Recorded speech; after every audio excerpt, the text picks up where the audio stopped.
There exists a library of books that the world almost forgot, not because they were lost to time, but because they were deliberately erased. And somewhere in the archives of ancient monasteries, in the vaults beneath the Ethiopian highlands, in fragments scattered across desecrated scrolls, the evidence remains, if you know where to look. The Book of Enoch was never banned by accident. The decision to remove it from the biblical canon wasn't a matter of theological debate. It was strategic erasure. Why would the early church fathers work so deliberately to bury a text that spoke of the origins of humanity? What did Enoch see that demanded his voice be silenced for nearly 2,000 years? To answer this, we must descend into the world of the Watchers, beings that Scripture calls neither angel nor demon, but something far more ancient and far more terrifying. Enoch lived in the time before the flood. He was the great-grandfather of Noah, and according to ancient tradition, he walked with God. But the Book of Enoch reveals something the sanitized biblical narrative obscures. Enoch didn't merely commune with the divine. He was granted access to the deepest secrets of creation itself. He traveled through the hidden chambers of heaven.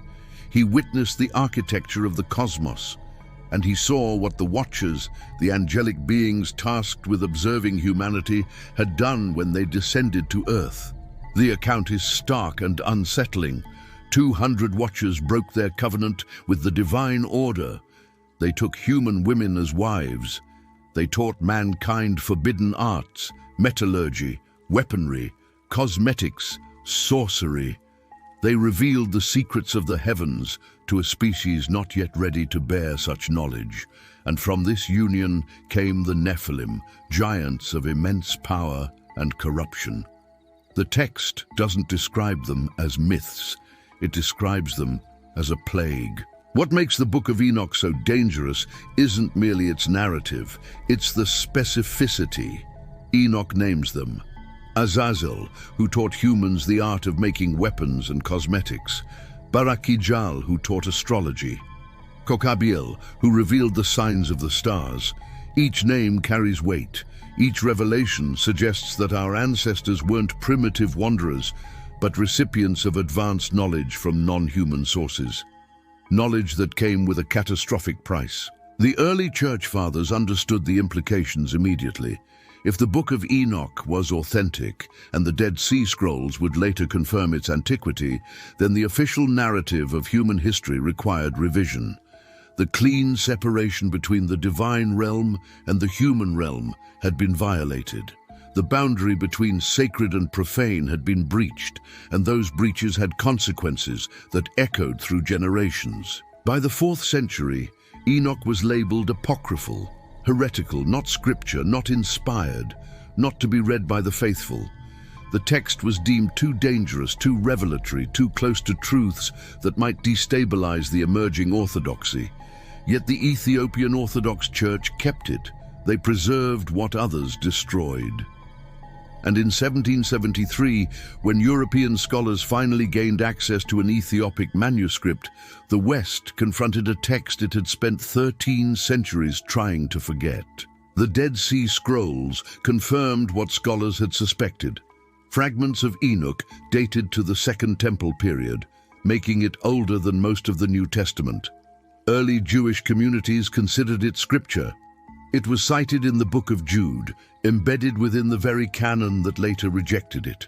The cognitive dissonance was impossible to ignore, but the erasure was already complete. Generations had passed believing the official story. The Watchers had become mythology. The Nephilim had become legend. The specific names, the specific technologies, the specific warnings, all of it had been compartmentalized, buried beneath layers of theological revision. What the apocryphal texts preserve is something far more unsettling than fiction. They preserve a fragmented historical memory, a record of an encounter between humanity and something other, something that came from beyond the boundaries of our world and left marks upon it, not in some vague spiritual sense, but in concrete, documented, deliberately suppressed theological testimony. The question isn't whether the Book of Enoch is literally true. The question is far more dangerous. Why was it so threatening that an entire institution devoted itself to its suppression? What knowledge did it contain that required not merely dismissal, but systematic erasure from the collective memory of Christendom? The answer lies in what comes next, in the details, in the names, in the technologies that predate civilization as we understand it, in the implications that force us to reconsider everything we believe about our own origins. The Watchers didn't come as saviors, they came as teachers, and that distinction matters profoundly. In the hierarchies of Enoch's cosmology, the Watchers occupied a specific role. They observed, they monitored, they reported. They were divine agents tasked with maintaining the boundary between the celestial and terrestrial orders. Yet somewhere in the machinery of creation, a faction of them chose rebellion. The Book of Enoch describes a moment of fracture. 200 of these beings gathered on Mount Hermon. They swore an oath together. They would descend. They would take human women. They would share the forbidden knowledge. The text doesn't portray this as temptation or seduction in the conventional sense. It was deliberate insurrection, a mutiny against the cosmic order itself. What followed was knowledge transfer on a scale that rewrote human civilization. Azazel taught the working of metals and the creation of weapons. Others revealed cosmetics, which the text presents not as vanity, but as deliberate corruption of the natural order, a technology designed to obscure the human form and make women objects of desire rather than persons of dignity. The implications are dark and deliberate. This wasn't benevolent instruction. It was sabotage aimed at humanity's spiritual development. The apocryphal texts provide something that mainstream scripture carefully avoids: specificity about what was taught.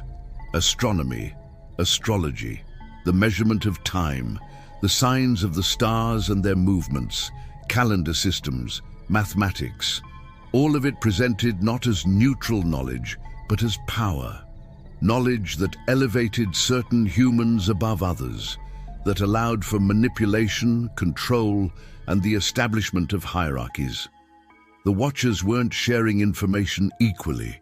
They were creating a technological elite among humanity, destabilizing the social order and introducing corruption into the bloodline. The Nephilim born from these unions were described as giants, but the apocryphal texts make clear that giant was metaphorical shorthand for something more complex. They were hybrids, beings of immense strength and intelligence, but also of profound moral corruption. They consumed resources voraciously. They practiced cannibalism. They shed blood without restraint. The earth itself cried out against them. The four archangels, Michael, Uriel, Raphael, Gabriel, heard the prayers of the oppressed and petitioned the Most High for intervention. The response was apocalyptic: a flood, a cleansing, a reset button pressed on human civilization. Yet here lies one of the most suppressed implications of the apocryphal texts.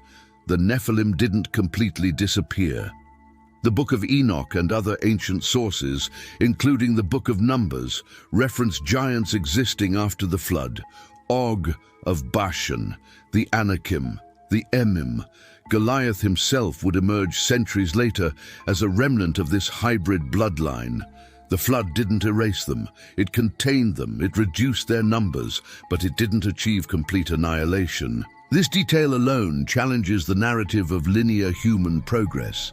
If such beings existed within living memory of biblical figures, then our ancestors weren't primitive shamans gradually discovering fire. They were survivors in a world where hybrid creatures of immense power still walked among them.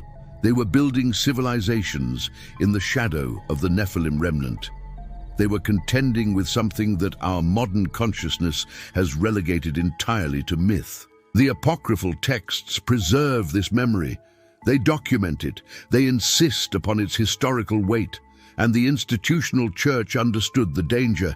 If such beings were real, if the Watchers had truly descended, if humanity's past involved contact with non-human intelligence, then the entire framework of human exceptionalism and divine hierarchy required reconsideration.